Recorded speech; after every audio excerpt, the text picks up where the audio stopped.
बोलिए परम पूज्य गुरुदेव आशुतोष भगवान की जय, उमापति महादेव की जय, सियापति रामचंद्र भगवान की। सज्जनों, गुरु शब्द बड़ा भावपूर्ण शब्द है। गुरु शब्द बड़ा गहरा है। संसार में अक्सर परमात्मा को पूजा तो सब करना चाहता है,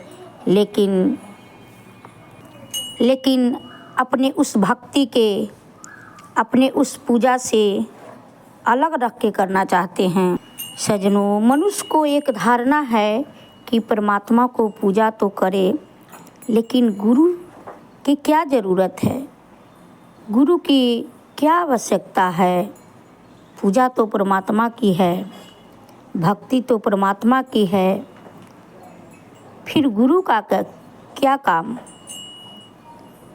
या गुरु कहाँ से आ गए, ये गुरु शब्द कहाँ से आया। हम तो ईश्वर को पूजा करते हैं। सज्जनों, जैसे पानी की आवश्यकता एक मछली की पड़ती है, जैसे तड़पते हुए मरण्यासन पर पड़े हुए एक जीव के श्वास की आवश्यकता पड़ता है, जैसे एक भूखे को भोजन की आवश्यकता पड़ता है, जैसे एक कामी को काम की आवश्यकता पड़ता है, वैसे ही एक ईश्वर को प्राप्त करने के जिज्ञासु को गुरु की आवश्यकता पड़ता है। ये सृष्टि का एक रहस्यपूर्ण नियम है। इस सृष्टि के अंदर आज तक जो भी परमात्मा को तलाश के लिए निकला, जो भी कोई परमात्मा के पाने के लिए चाहा निकला, तो वो ईश्वर की खोज में, लेकिन मार्ग में उसको गुरु मिला।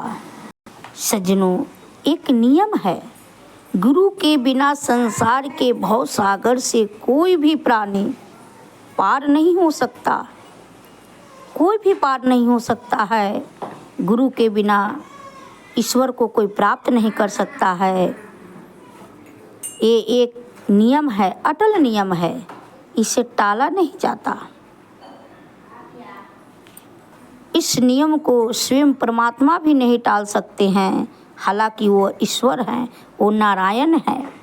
और इस धरती पर जिन जिन महापुरुष आए, वो सब महापुरुष गुरु के शरणागत हुए हैं। वो गुरु की चरणों में गए हैं, गुरु की शरण लिए हैं। हमारे शास्त्र में आता है, राम कृष्ण तेको बरा जिसने भी गुरु कीन, तीन लोक के नायिका गुरु आज्ञायाधीन, गुरु आज्ञायाधीन। सज्जनों, गुरु के बिना हम भवसागर सिंधु से पार नहीं हो सकते हैं।